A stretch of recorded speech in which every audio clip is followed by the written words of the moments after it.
Plus de 400 personnes s'étaient déplacées au théâtre de Thaly, à Montaigu, pour les vœux traditionnels du maire Antoine Chéreau.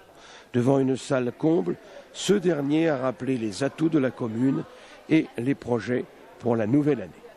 Il nous les a confiés en aparté au cours d'une interview. C'est une année particulière, parce que c'est une année qui est toujours marquée par un climat économique difficile. Et pour les élus de Montaigu, comme d'habitude, mais de façon encore plus nette que d'habitude, il y a un exercice un peu difficile à faire, puisqu'il y a à la fois une nécessité de faire des choix, une nécessité de ne pas augmenter la fiscalité, une nécessité malgré tout de répondre à des priorités pour l'intérêt de la population et pour les enjeux de l'avenir, pour l'avenir de notre ville de Montaigu. Alors des priorités, il y en a de nombreuses. Je voudrais en citer quelques-unes. La première, c'est la poursuite des travaux qui sont engagés en matière de rénovation de notre patrimoine, avec notamment la salle des fêtes qui sera inaugurée, rénovée complètement à la fin de cette année. Et puis d'autres chantiers de rénovation du patrimoine de la ville qui vont bientôt démarrer. Je pense en particulier au patrimoine sportif, avec la salle Lamenne qui va être refaite, et avec la mise en accessibilité aussi de la mairie de Montaigu, puisque nous installerons à l'extérieur un ascenseur pour pouvoir desservir l'ensemble des étages, et notamment la salle des mariages, qui aujourd'hui est difficilement accessible pour des personnes qui sont à mobilité réduite. Et puis la deuxième priorité, après avoir travaillé sur le patrimoine, c'est d'être en mesure de répondre aux grands enjeux. Et parmi les grands enjeux, il y en a un qui est particulièrement visible à Montaigu, c'est la réponse à la démographie et notamment à la jeunesse. Nous sommes dans la communauté de communes de Montaigu la deuxième en termes de population des moins de 10 ans, juste après La Roche-sur-Yon, qui fait pour autant 80 000 habitants, alors que nous n'en faisons que 35 000. Parce que c'est une population qui est très jeune, avec évidemment des enjeux, des défis de scolarisation.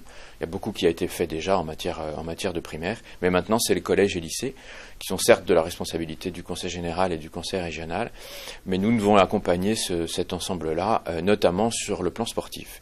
Et commencera cette année un grand chantier en faveur des sportifs et des collégiens et des lycéens, avec un nouveau complexe de sport à la salle Léonard de Vinci, une salle de gymnastique, une salle polyvalente, un dojo nouveau, ainsi qu'un terrain de grand jeu.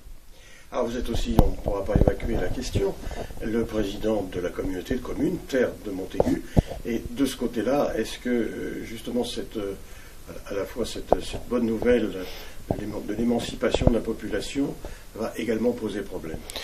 On ne peut pas poser ça en termes de problème, c'est plutôt une chance. C'est un atout pour notre avenir qui est lié à notre position géographique et au développement de nos entreprises qui, malgré la crise, se portent quand même globalement bien. Tout le monde fait beaucoup d'efforts. On n'a pas eu de perte d'emploi du tout au cours de cette année 2012, de l'année passée. Et depuis 3 ans, on continue d'être en création d'emplois. On a en plus de nouvelles entreprises qui s'installent. Je pense en particulier à l'entreprise Sonamia qui va s'installer à Saint-Hilaire-de-Loulay. Donc on va plutôt considérer que c'est une chance. Mais c'est quand même un défi parce qu'il faut qu'on puisse accueillir tout le monde. À l'échelle intercommunale, où nous accueillons en plus 2 communes nouvelles, Cugand et La Bruffière, depuis le 1er janvier. Donc on a un travail à faire plus nombreux qu'avant, nous serons 10 désormais.